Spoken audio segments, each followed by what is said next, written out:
오늘 공부할 부분은 136쪽에 사인의 공법행위라고 하는 주제. 응? 여기는 이제 시험이 곧잘 나오는 그런 영역이죠. 그래서 자 이제 사인의 공법행위는 그 제목을 갖고 분석을 해보면 행위자가 나타나 있어. 행위자는 사인이라고 돼 있는 거야, 그죠? 그러니까 이게 이제 행정기관이 하는 게 아니다 이거지. 응? 행위자는 사인이 하는데 어떤 행위를 한대요? 공법행위를 한대. 그럼 공법행위는 이제 그 조금 쉽게 말하면 행정법적인 권리 의무 같은 그런 법적으로 행정법적인 권리 의무 같은 걸 발생시키려고 하는 행위, 그런 걸 목적으로 하는 행위를 통틀어 말한대. 그래서 거기에 보면은 이제 의라는 데를 가만히 표로 쭉 놔야 되죠. 그 의를 체크해 보세요. 그러면 이거 갖고 뭐 외울 거는 아니다. 근데 보니까 공법 관계, 다른 말로 행정법 관계에서 공법적 효과, 행정법적 효과를 이제 권리 의무 같은 거야. 그런 걸 생기게 할 목적으로 사인이 향하는 일체의 행위, 모든 행위를 통틀어 말한대.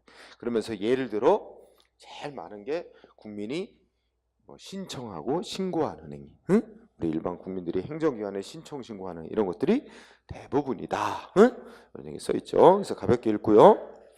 여기 공부할 거 특성. 자, 특성에서 행정행위와 비교라는 항목이 있죠. 그거 한번 해보면 일단 행정행위는 행위하는 자가 행정기관이야. 그리고 국민보다 우월한 위치에서 우월한 지위를 가지고 국민에게 권력적으로 법 집행하는 행위예요. 그러니까 두 가지 점에서 다르지 않나요? 행정행위는 지금 말한 사인의 공법행위가 두 가지 점에서 다르지 않아요? 뭐가 달라? 행위하는 자가 달라. 두 번째, 이 성격이 달라. 그러니까 아까 사인은 행정기관에다 신청하고 신고하고 이런 거 하는데 지금 이거는 행정기관이 우월한 힘을 가지고 너 세금 내라 의무도 부과하고, 그죠? 너 영업정지다, 허가 내준다 이런 것처럼 공권력 행사하는 행위잖아. 우월적 지위를 가지고. 이래서 다른 점이 있다. 하지만 또 같은 점도 있어요. 어떤 점이 같아? 공법적 효과, 그러니까 행정법적인 효과를 생기게 할 목적으로 한다는 점은 또 공통점이 있어. 그래서 우리 행정행위와의 비교, 여기를 포인트로 삼고 공통점과 차이점, 그 다음에 그런 결과, 동그라미 2번이 아주 중요한 부분. 자, 거기 동그라미 2번 끝에 보면 아직은 잘 몰라도 괜찮은데 공정력, 뭐 확정력, 자력 집행력 이런 말 나오죠. 이런 효력은 행정기관이 국민보다 우월한 지위에서 권력적으로 법 집행하는 주체만 인정되는 그런 특별한 효력이거든. 근데 사인이 하는 행위는 행정기관이 하는 행위하고는 성격이 다르니까 행정행위에만 인정되는 그런 특수한 효력이 인정되지 않는다. 이게 아주 단골로 출제되는 거예요.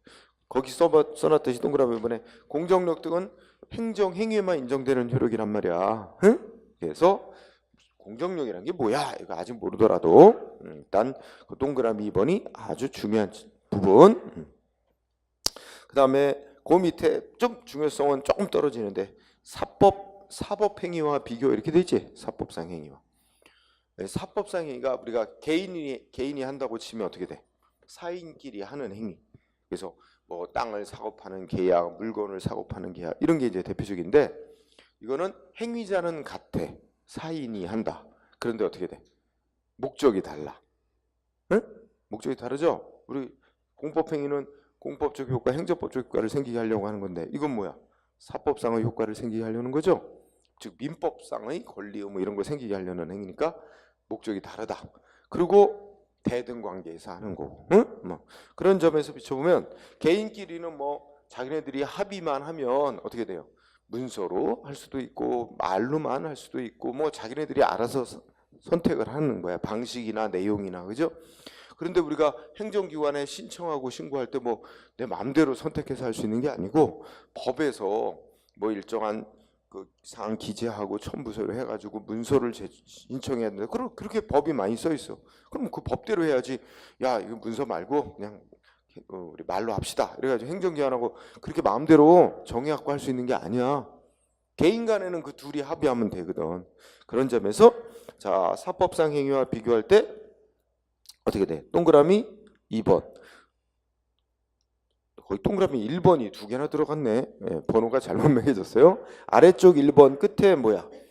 그 행위의 내용과 형식에 있어서 되게 획일적이고 정형화 뭐 많이 그런 게 행해지는 게 공법 행위에서의 특징이다. 응? 그게 비교해서 상대적으로 그 정도. 자, 그다음에 이제 종류라 그래서 그 밑에 보면 효과를 가지고, 응? 거기 보면 효과를 가지고 나누면 자기 완결적인 거, 행정 요건적인 거 뭐 이렇게 나눈대. 그죠? 두 가지로 나눠 볼 수 있어. 자기 완결적인 건 뭐야? 사인이 즉 우리 개인이 행정기관에 뭔가 딱 행위 하나만 하면 그걸로 어떻게 돼? 다 완성된 거 끝난 거야. 그러니까 행정기관에 별도의 조치가 없어도 그 개인이 원하는 어떤 법적 효과가 발생하는 경우입니다. 응? 그래서 자기 완결적이란 또는 자체 완성적이라고도 같은 말로 쓰인다는 거예요. 자기 완결적, 자체 완성적인 것 사인의 행위 그 자체만으로 법적인 효과가 다 완성되는 경우를 말한대. 그러면서 예를 들자면 출생신고 같은 게 그렇단 말이야. 응? 출생신고. 우리 애가 언제 태어났다 하고 신고하도록 법이 정해놨어요. 그럼 뭐 그 서류에다가 기재할 사항 쓰고 첨부서로 구비서로 더 갖춰서 구청에다가 출생신고서 딱 갖다 내면 어떻게 돼? 그걸로 끝난 거야. 행정기관에 별도의 조치가 필요 없어. 내면 신고 끝난 거거든. 그런 것처럼. 그래서 이렇게 개인의 행위만으로도 뭐 권리가 생기고 의무가 다 이행된 된 효과가 생기고 이런 효과 생기는 거를 자기완결적 행위. 응? 뭐 요새 같으면 우리가 키우고 있는 우리 농장에서 키우고 있는 뭐 소나 돼지가 무슨 뭐 구제역에 걸렸어요. 뭐 이래가지고 전염병 동물 가축 전염병 생겼다고 신고서 행정위원회 신고서만 딱 내면 끝나는 거야. 그렇지 않나요? 더 이상의 뭐 조치가 필요 없잖아. 신고해야 될 의무는 다 이행된 거거든. 그러면 그런 것들이 자체 완성적. 반면에 행정 요건적 또는 행위 요건적이라고 하는 건 어떤 거야? 우선 개인이 뭔가 행정위원회 뭔가 행위를 하고 그 다음에 그걸 받아서 행정위원이 다시 어떤 조치를 해줘야 어떤 원하는 권리 의무 같은 법적 효과가 생기는 거. 그러니까 반대로 생각하면 행정기관이 어떤 행위를 하기 위한 요건은 행정기관의 어떤 조치를 하기 위한 요건이 되는 개인의 행위를 행위 요건적 또는 행정 요건적 행위라고 그래요. 그래서 뭐 영업허가 신청 같은 게 그렇겠죠.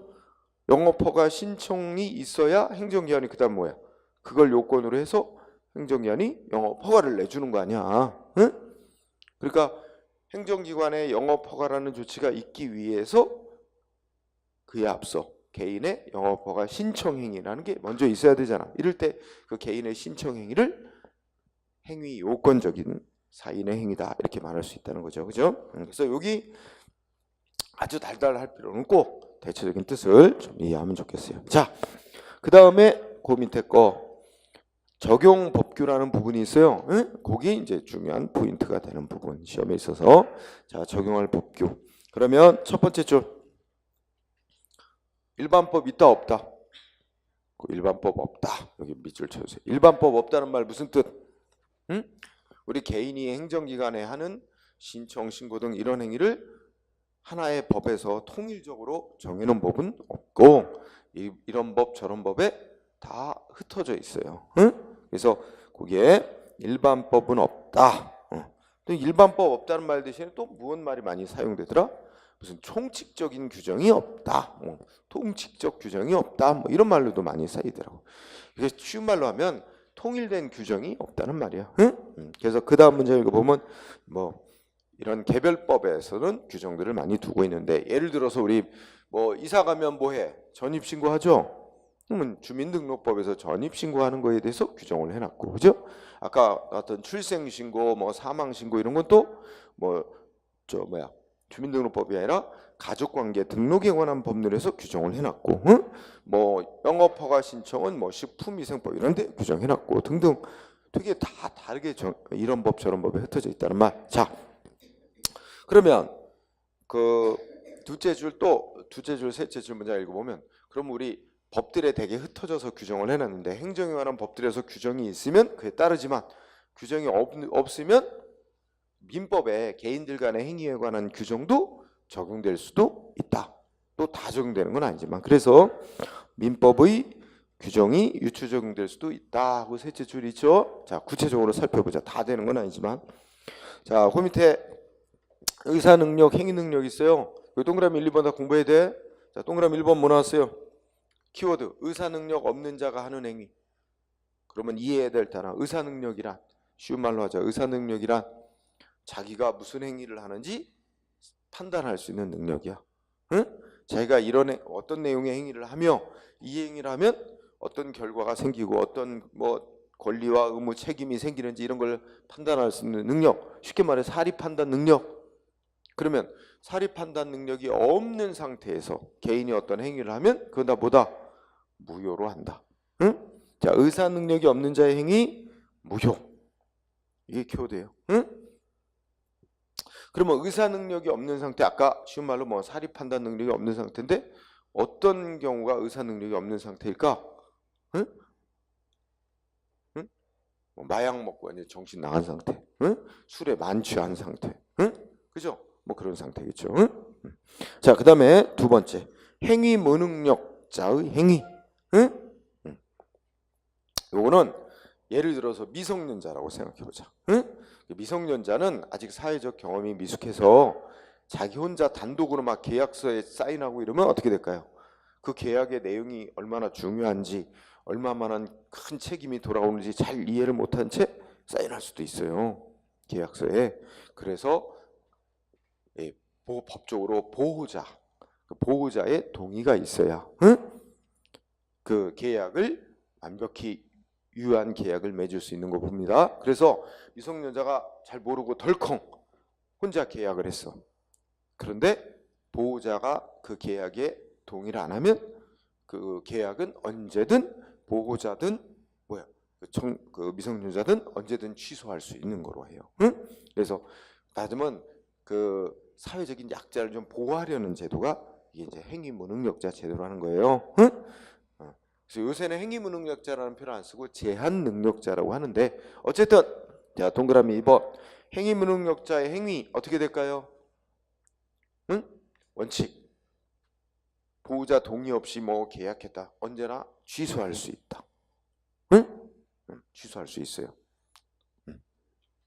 그래서 하지만 동그라미 2번에 뭐라고 써 있어요? 행위무능력자가 한 행위, 미성년자가 한 행위라고 생각해보세요. 행위무능력자 한 행위에 대해서는 민법에서는 언제든 취소할 수 있도록 해놨는데 우리 행정법에서는 취소 못하고 그대로 효력이 있는 것으로 규정을 둔 것도 있어서 이게 좀 특별한 경우입니다. 응? 그래서 거기 뭐 나왔어요? 밑에 외우지 말고 우편법, 도로교통법 보면은 무슨 규정을 두고 있는 거야? 그냥 읽어봐요. 우편법에서는 어떤 규정을 두고 올 때 우편물을 보내고 받는 거 뭐야? 그 무능력자가 했어도 그대로 유효로 인정한다 규정이 있는 거지. 미성년자가 받았어도 응? 그대로 인정하고 미성년자가 편지 보내도 그대로 인정한다는 거죠. 또 그 밑에 도로교통법 규정은 응? 우리나라 미성년자 기준이 만 19세예요. 응? 그죠? 근데 자동차는 18세 이상부터 면허를 딸 수 있게 해놓고 저 오토바이는 원동기 장치장 오토바이는 16세 이상부터 딸 수 있게 해놓고 그럼 미성년자도 자동차 운전면허를 오토바이 면허 딸 수 있게 해놓은 거잖아. 그러면 미성년자가 오토바이를 예를 들면 오토바이는 또 위험하다고 부모들은 되게 반대 많잖아. 그런데 17세 된 고등학생 오토바이 운전하고 싶어서 부모 몰래 가서 응? 너 오토바이 면허 따겠다고 신청서 냈어. 그거 뭐야? 부모 동의 없이 미성년자 단독으로 해도 그대로 효력 있는 거야. 그 면허 발급돼도 그대로 유효고, 그죠? 그래서 우리 애는 미성년자 따는 저 오토바이 타는 거 부모가 원치 않아요. 해가지고 이거 신청한 거 취소할래요. 이런 건 안 된다고, 그지? 그대로 유효야. 그럼 정리하면 자, 거기 잘 정리. 자, 의사 능력이 없는 자가 하는 행위는 민법과 마찬가지로 똑같이 무효로 한다. 응? 그죠? 해봐야 무효다. 근데 행위 능력이 없는 자가 하는 행위는 민법에서는 언제든 취소할 수 있는 사유로 해놨지만 행정법에서는 어떻게 돼? 그대로 유효한 것으로 하는 규정을 둔 예들이 있어서 조금 다르게 취급되고 있다. 응? 그래서 거기 정리하고 오른쪽에 대리 한 줄만. 거기는 동그라미 1번. 결론 뭐야? 대리가 허용되지 않는 경우가 많다. 대리라는 말은 뭐야? 행위를 대신하는 거죠. 그러니까 개인이 해야 될 행위를 타인이 대신하여 행하는 거. 할 수 있는 것도 있고 못하는 것도 있어요. 할 수 있는 거의 대표적인 얘기는 여러분들 응시원서 내는 거, 시험 응시원서 내는 거, 뭐야? 본인이 꼭 안 해도 되지. 응? 그 컴퓨터로 입력하잖아. 그 뭐 동생이 입력해도 되잖아. 그죠? 내 이름으로. 응? 단 투표 같은 건 대신 못 시키지. 투표는 꼭 본인이 가서 해야지.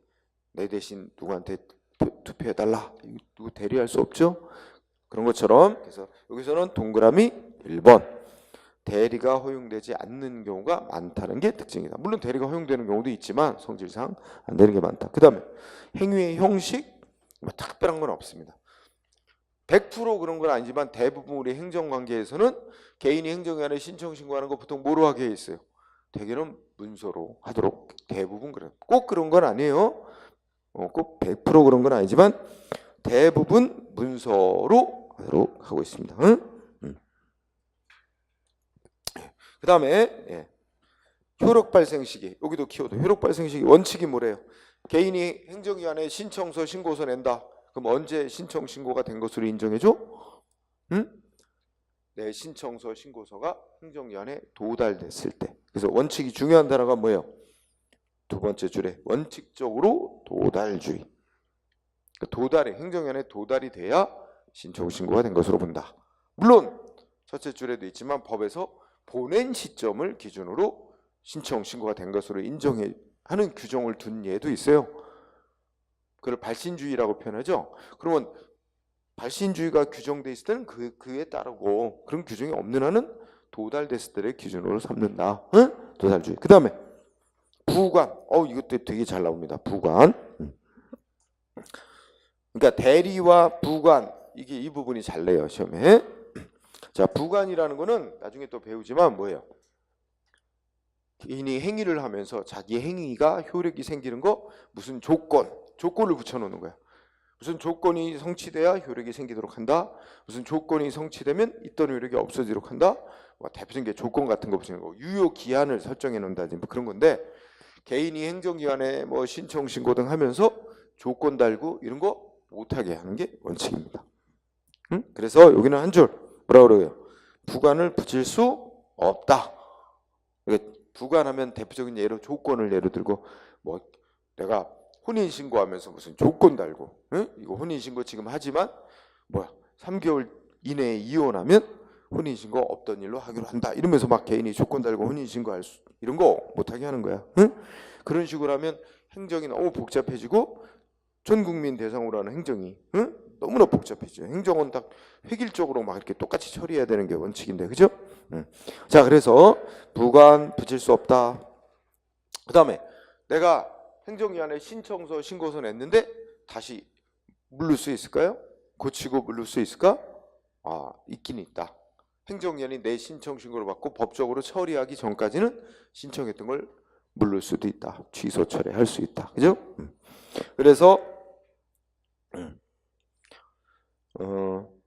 근데 거기 이제 3줄 정도 문장을 여러분 거 읽어보고 신청했다가 물를 수도 있는데 그 시한은 행정기관이 법적으로 처리를 끝내기 전까지. 그럼 예를 들면 내가 건축 허가를 신청했어. 어디다 건축하겠다고 했다가 마음이 바뀌었어. 그럼 어떻게 돼? 허가 신청했던 거 다시 나 물를래요. 할 수는 있는데 행정기관이 허가 내주는지 안 내주는지 결정 내리기 전에 허가 내달라고 허가 여부를 결정하기 전이란 물를 수 있어. 근데 이미 허가를 내준다, 허가를 안 내준다 결정 나온 뒤에는 신청했던 걸 물르는 건 안 된다 하는 얘기지. 논리적으로 그렇다는 얘기죠. 그 다음에 둘째 줄 끝에 보면 한 번 한 이상 못 물르는 거 있어. 투표장에 가서 투표를 한 번 했어. 누구한테 표를 던졌어. 투표를 했어. 그죠? 근데 마음이 바뀌었어. 그 사람한테 투표할 게 아니고 딴 사람한테 투표했어야 되는데 하고 마음이 바뀌어서 그걸 누르고 다시 투표할 수 있나? 안 된다 이거죠. 그거는 한 사람의 행위가 아니라 동시에 같은 시간 내에 수많은 사람들이 하는 거라 그 한 사람만 뭐 누르고 하게 할 수가 없잖아요. 그렇죠? 그래서 그 두 번째 줄에 그 제한되는 경우도 있다. 투표행위, 수험행위, 그죠? 자, 참고로 읽고 그래서 절에 보정, 그죠? 그렇게 보고 그 다음에 뭐 있을까요? 하자 있는 의사표시의 효력 이런 단어 있죠? 그래서 여기도 보면 하자 있는 의사표시라는 게 뭐냐면 하자가 흠 있는 거지. 그러니까 자기가 누구한테 강요 협박을 받아 자기의 진짜 생각이 아닌 의사표시를 상대방한테 했다든지, 그지? 또는 사기를 당해서 아니면 크게 착각을 해서 자기의 본래 생각과 다른 표시를 상대방이 하는 경우 이런 경우들이 하자 있는 의사표시를 한 거예요. 그럼 여기서 공부 포인트 동그라미 1번 쭉 읽어보세요. 동그라미 1번 특별한 규정이 있거나 성질에 위반되지 않는 한 민법상의 규정이 적용되어 하자 있는 의사표시를 행정기관에 했다면 원칙적으로는 취소할 수 있거나 무효인 행위로 본다. 하지만 성질상 투표 한 번 하면 투표 잘못했더라도 부를 수 없는 거로 본다. 뭐 이건 쭉 기본적으로 읽고 지나가세요. 중요한 건 동그라미 2번이야. 자, 동그라미 2번이 아주 중요한 포인트. 뭐라고 써 있어요? 판례는 민법 107조 1항 단서의 지인이 아닌 의사표시의 예외적 무효 법리는 성질상 사인의 공법행위는 적용되지 않는다. 따라서 지인이 아닌 의사표시도 원칙적으로는 표시된 그대로 유효로 본다. 그 무슨 말이야? 그 밑에 민법 조항을 봅니다. 민법 조항 뭐라고 써 있어요? 자, 상대방한테 의사를 개인이 표시할 때 의사를 표시하는 자가 자기가 진심의 의사를 표시하는 게 아니다라는 걸 알고 의사 표시를 해. 그러니까 본심을 나타내는 게 아니지. 본심은 따로 있고 겉으로는 그냥 이렇게 자기의 본심하고는 다른 의사 표시를 하는 거죠. 그래도 어떻게 된대? 민법 107조 1항은 그대로 효력이 있다. 하지만 어느 때 상대방이 진심이 아닌 의사 표시를 하고 있구나 하는 걸 이미 알고 있었거나 알 수 있었을 경우에 한해서는 그거를 무효로 한다. 이렇게 돼 있죠.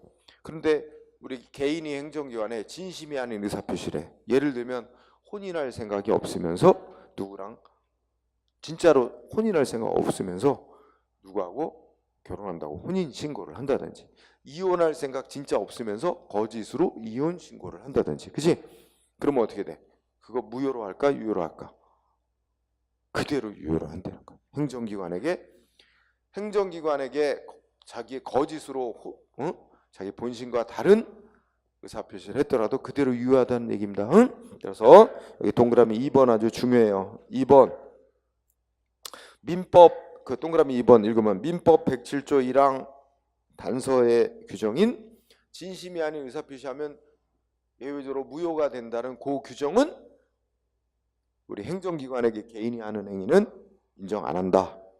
그러니까 무효로 한다는 규정은 인정 안 한다는 거예요. 적용 안 한다. 그러면 그대로 유효라는 얘기야. 그래서 중시하기 바랍니다. 동그라미 2번이 아주 중요한 문장이에요. 그러면 다음 페이지. 자, 그 다음에 효과라는 항목이 있어요. 그렇죠? 자, 개인이 행정기관에게 신청 신고 같은 걸 한 경우를 볼까요? 그러면 거기 동그라미 1번 자체 완성적인 행위, 그죠? 그 다음에 동그라미 2번 행정요건적인 행위, 이렇게 두 부분 나눠서 설명하고 있죠. 그러니까 아까 자체 완성적인 행위는 뭐 출생신고 같은 걸 생각해봐. 그러면 어떻게 될까? 내가 요건을 다 갖춰서 법적 요건 갖춰서 신고서를 냈어 행정위원회. 그러면 어떻게 된 거야? 그러면 근데 나는 요건을 다 갖춰서 냈다고 생각을 했는데 행정기관은 공무원은 어떻게 돼요? 쭉 훑어보더니 요 기재사항 빠졌네요? 뭐 첨부해야 될 서류가 빠졌네요? 그러면 어떻게 돼?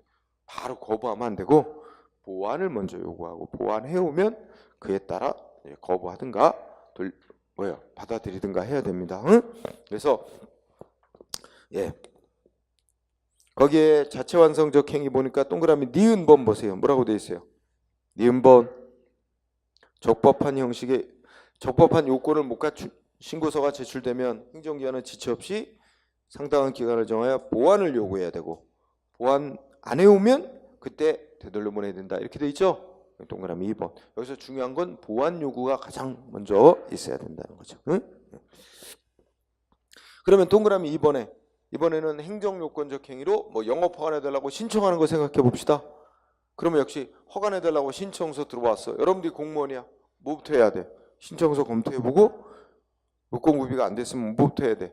역시 보완을 먼저 요구해야 하고, 응? 보완 안 해오면 그 다음에 거부할 수 있습니다. 그 얘기가 기억번이고요. 자, 이때 니은번에 또 여기 니은번 중시 아래 니은번 행정청은 요건을 갖추고 지금 뭐 하는 거야? 영업허가 신청 들어왔다고 생각해보자. 그러면 행정기관은 그 사인의 공법행위, 영업허가 신청행위가 적법한 요건, 기재사항 다수 구조로 다 갖춘 형식적 요건을 갖추고 있으면 수리를 해줘야 돼. 신청을 수리하고 수리한 후 그에 상응하는 조치를 해야 될 의무가 있다. 요걸 또 세부적으로 따져보면 A번, B번 나눴어요. 그죠? 자, A번은 신청해온 영업허가 그러니까 신청해온 상대방한테 뭐가 있대? A번의 키워드는 신청권이 있는 사람이 신청해왔대. 자, 거기 짠 글씨 A번 신청해온 사람한테 신청권 또는 청구권이 있는 경우고 밑에 B번은 어떻게 돼요? 신청권, 청구권이 없는 경우. 어느 쪽이냐에 따라서 공무원들은 대응하는 방식이 달라집니다. 응? 자, 신청해온 사람한테 신청권이 있다. 그러면 여기서 말하는 신청권이란 응답을 받을 권리가 있다는 얘기예요. 신청권 이꼬로 응답받을 권리. 그러면 어떻게 돼? 어쨌든 신청에 대해서 신청을 들어주는 응답을 하던, 그죠? 신청을 거부하는 응답을 하던 뭐라도 응답을 해야 될 의무가 있어요. 그래서 자, A번 신청권이 있는 경우 나오면 자, 화살표. 그러면 신청 들어온 행위가 요건 갖추면 반드시 해줘야 되는 기속 행위인지, 요건 갖췄어도 해줄 수도 있고 안 해줄 수도 있는 재량이 인정되는 행위인지. 그러면 그 발음이 되죠. 기속 행위인지 재량 행위인지 불문하고 뭐 해야 돼? 응답을 해야 돼. 신청에 대해서 해준다 안 해준다. 응? 그래서 거기 기속행위 재량인지를 불문하고 신청에 대해서 하자 없는 적법한 응답을 해야 될 의무가 있다. 그죠? 여기가 제일 중요. 반면에 B번은 신청권이 없는 사람이 신청해 왔어. 그러면 어떻게 돼? 간단한 결론.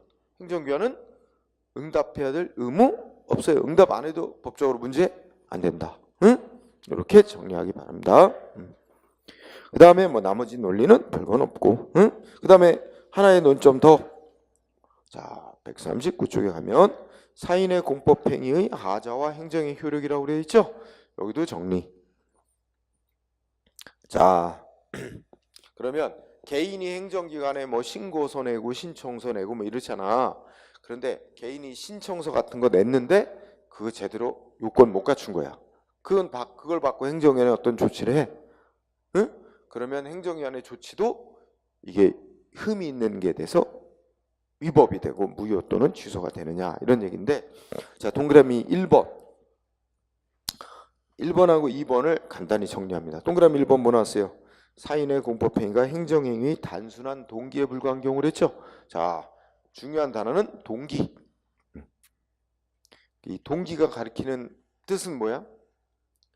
중요한 요소가 아니란 말이에요. 중요 요소가 아니야. 그러니까 자, 행정기관이 무슨 조치를 함에 있어. 행정기관이 무슨 법 집행조치, 행정기관이 무슨 조치를 함에 있어. 개인의 뭐 신청 같은 개인의 사인의 공법행위가 중요한 요소가 아니라는 거야. 단지 그거는 행정기관이 어떤 조치를 함에 있어서 이건 참작해 줄 수 있는 사유다. 뭐 그런 정도만 되면 동기가 가리킨 말 뭐라고요? 중요한 요소가 아닐 경우란 말이야. 그러면 어떻게 돼? 개인의 행위에 좀 문제가 있어도 행정기관이 하는 행위의 조치에 영향을 준다 안 준다. 그래서 결론 뭐래? 둘째 줄 바로 밑에 동기에 불과하다면 행정행위 효력에 아무런 영향을 미치지 않는다. 응? 반면에 이거하고 대비시켜서 동그라미 2번 중요한 단어가 무슨 단어야? 전제 요건. 응? 전제 요건이 가리키는 말은 뭐라고요? 행정기관의 어떤 주체를 하면 개인의 행위가 먼저, 적법한 개인의 행위가 먼저 있어야 되는 거예요. 그게 중요한 거랑. 응? 그럼 예를 들어보자. 여러분들 우리가 공무원 임명하는 데 있어서 반드시 뭐가 먼저 있어야 돼? 개인의 신청이 있어야 됩니다. 그죠? 신청이 없는데 어떻게 돼? 공무원 임명이 있을 수 없어요. 응? 그리고 신청하는데 또 뭐 있어요? 여러분들 응시원서 기재에 거짓말 쓰면 안 되지. 다 진실한 거 써야지. 그러면 근데 여러분들이 거짓말 썼어. 응시원서에 허위 기재 해놨어. 그랬다가 어떻게 돼요? 일단 공무원으로 근데 그 허위 기재한 걸 모르고 국가가 공무원으로 일단 임명을 했어. 그랬다가 뒤늦게 어떻게 했어? 허위 기재했다는 게 뒤늦게 이제 알았어. 그러면 어떻게 돼요? 그럼 임명행위 어떻게 돼? 그 위법이야. 그죠? 그러면 그 무효일 수도 있고 취소될 수도 있어요. 응? 그래서 여러분 그 응시원서 공고 나올 때 보면 뭐야? 응시원서에 뭐 허위 기재했으면 나중에 임용이 취소될 수 있습니다 하고 그 아예 써놓지. 그죠? 그런 것처럼. 그러니까 공무원 임명행위라는 행정기관의 행위가 있기 이전에 개인의 신청행위, 신청이 요건을 제대로 갖춘 것이 전제 요건이지. 그렇지? 네. 그래서 자 동그라미 2번 전제 요건일 때는 두 번째 끝에 뭐야? 개인의 신청행위에 흠이 있으면 어떻게 돼? 행정 그거 받아서 한 행정기관의 행위도 효력의 영향을 받습니다. 그래서 위법이 돼서 그 개인의 행위에 흠이 어느 정도에 따라서 행정기관의 조치도 무효일 수가 될 수도 있고 취소할 사유가 될 수도 있습니다. 응? 그래서 자 동기의 그 다음에 전제 요건 그에 따라 효력의 영향을 안 미친다, 효력의 영향을 미친다 이렇게만 딱 정리하면 될 거예요. 응? 그러면 지금 공부한 걸 토대로 판례 확인. 자, 그 밑에 판례 사인의 공법행위에 철회해가지고 그 두 줄짜리 판례 있죠. 자 공무원이 사직 의사 표시했대. 사직 의사 표시가 쉬운 말로 하면 사표 낸 거지. 어떤 공무원이 나 그만둘래 하고 사표 냈대. 응? 뭐 올해인가 뭐 지난해 보면 뭐 신재미인가 누구 있었잖아. 그죠? 뭐 행정고시인가 뭐 합격해가지고 저거 한 사람 있잖아. 뭐야 기획재정부에 무슨 5급 공무원 사무관으로 응? 근무하던 자가 사표 내고 그죠? 뭐 해가지고 한참 난리 쳤잖아. 그러면 본인이 그만두겠다고 사표 냈어. 그런데 마음이 변했대. 마음이 변해서 나 사표 제출했던 걸 취소할래요? 물를래요? 이거 가능해요? 안 가능하지 않아요? 가능해. 자기가 사표 냈던 걸 물를 수 있어. 근데 시간적인 제약이 있어. 그래서 읽어보면 공무원이 사직 의사 표시 사표 냈던 거 물를 수는 있는데 언제까지만? 첫째 끝에 의원 면직 처분이 있을 때까지 할 수 있는 것이고 이 말은 무슨 말이야? 의원 면직 처분이란 말은 쉬운 말로 바꾸면 사표 수리라고 생각해요. 사표 수리가 되기 전까지 할 수 있는 거다라는 의미예요. 응? 일단 의원 면직 처분 사표 수리가 되고 난 후에는 법적으로 이제 처리가 끝났잖아. 그 다음에는 이제 물르겠다 이거 안 된다는 거예요. 응? 이거 시험에 꼭 잘 나와요. 꼭 잘 나오니까 그 다음에 하자 있는 의사표시라는 효력을 다루는데 번호가 1, 2, 3번 이렇게 돼 있는데 자 1번은 여러분들 체크하고 한번 그냥 읽어보시고 2번 봅시다. 2번 자 앞에 여군이 전역 지원하겠다는 의사표시 냈어. 그러니까 그 여군이 이제 그 의무적으로 하사관으로 근무하다가 지원해서 근무하다가 이제 의무 복무 기간 마칠 때쯤 됐어. 그러면 이 여군이 뭘 냈대? 그만두겠다고 전역 지원서를 냈대. 근데 이 여군은 자기는 전역하겠다는 본심은 없어. 응? 계속 연장 근무하고 싶었거든. 근데 전역 지원서를 같이 낸 거야. 연장 근무 신청서하고. 응? 그래서 거기 보니까 여군이 전역 지원서를 냈는데 그게 뭐래? 자기의 진심이 아닌 의사를 표시했대. 그럼 아까 배운 거 생각해봐. 개인이 자기의 진심이 아닌 의사를 행정기관에 표시했는데 그거 어떻게 돼? 그대로 유효. 응? 그거 진심이 아닌 의사 표시 민법에서는 무효로 하는 경우가 있지만 이 행정관계에서는 그대로 유효로 한다 그랬지? 그래서 여군이 이게 키워드 여군의 전역 지원 의사표시 진심이 아닌 의사표시라도 결론 뭐예요? 응? 그대로 유효. 그러니까 그 전역 결정이 받아들여져 가지고 전역 결정이 내려져서 이 여군은 그만두게 된 거야. 그때는 자기의 전역 지원서 제출은 자기 본심이 아니었다라고 나중에 주장했지만 그는 소용없는 일이다라는 결론입니다. 응? 그다음에 3번은 셋째 줄에 보니까 뭐라고 돼 있어? 공무원인데 사직원 제출자 나오지 미칠줄. 그러니까 공무원이 사직서 제출했는데 뭐래? 진짜 본심, 내심의 의사. 본심은 사직할 뜻이 아니었대. 응? 그러면서 아마 이런 생각 가지고 사직서를 냈을 수도 있지. 내가 내가 얼마나 이 중요한 존재인데, 응? 나 없으면 이게 돌아가나 봐라. 나한테 감히 이렇게 뭐라 그래? 승질났어, 그지? 그래갖고 사직서를 딱 냈어. 당연히 반려될 줄 알고. 근데 어떻게 했어? 사표 딱 내니까 바로 사표 수리해. 응? 그러니까 뒤늦게 뭐 주장해? 나 사표 낸 거 진짜 아니었어요. 뒤늦게 주장해도 소용없다. 그지? 그래서 자, 사직서 제출한 자가 내심의 의사, 본심은 사직할 뜻이 아니었다 하더라도, 그지? 마지막 줄. 일단 그 사직하겠다는 의사가 외부에 표시된 이상 그대로 효력 발생한다. 그런 거 사표 수리됐으면 끝난 거야 이제 이 사람은. 그지? 그러니까 여러분들 공무원 되면 승진한다고 함부로 사표 내면 안 돼. 응? 그지? 반려될 것으로 생각하고 무조건 그렇게 하면 안 돼. 본심은 아니지라도. 자, 그 다음에 들어갑니다. 예, 그렇게 보고 그 다음에 140페이지 가면 사인의 공법행위의 효과라는 제목을 담겨 있죠. 자, 거기 좀 중요해서 1번 보세요. 아까 뭐 신청권이 있는 자가 신청했느냐 아니냐에 따라서 행정기관이 응답할 게 달라지잖아. 그러면 여기서 중요한 단어. 여기서 신청권이 있는 자다. 신청권이란 뭘 의미한대? 자기가 신청한 것대로 신청한 내용대로 만족한 응답을 받을 권리? 그것까지는 아니고 단지 신청한 거에 대해서 신청대로 해준다 안 해준다 뭐라도 하여튼 뭐래 응답을 받을 권리만을 말한대. 그래서 자, 키워드 신청권이란 뭘 말한다? 첫째 줄 신청에 따른 단순한 응답받을 권리, 그걸 의미한다는 거야. 그거 이상으로 뭐야? 그 신청한 자가 원하는 대로 만족한 응답을 받을 권리, 그것까지 말하는 거 아니다. 응? 이해됐어요? 신청권의 의미. 이거 꼭 알아두고요. 그 다음에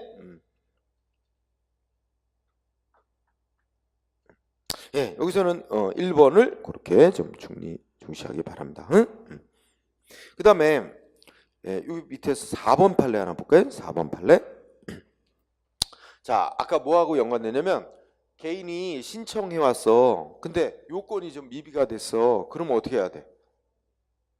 우리 공무원 행정기관이 먼저 할 일은 뭐야? 바로 거부하면 안 되고 보완을 먼저 요구해야 돼.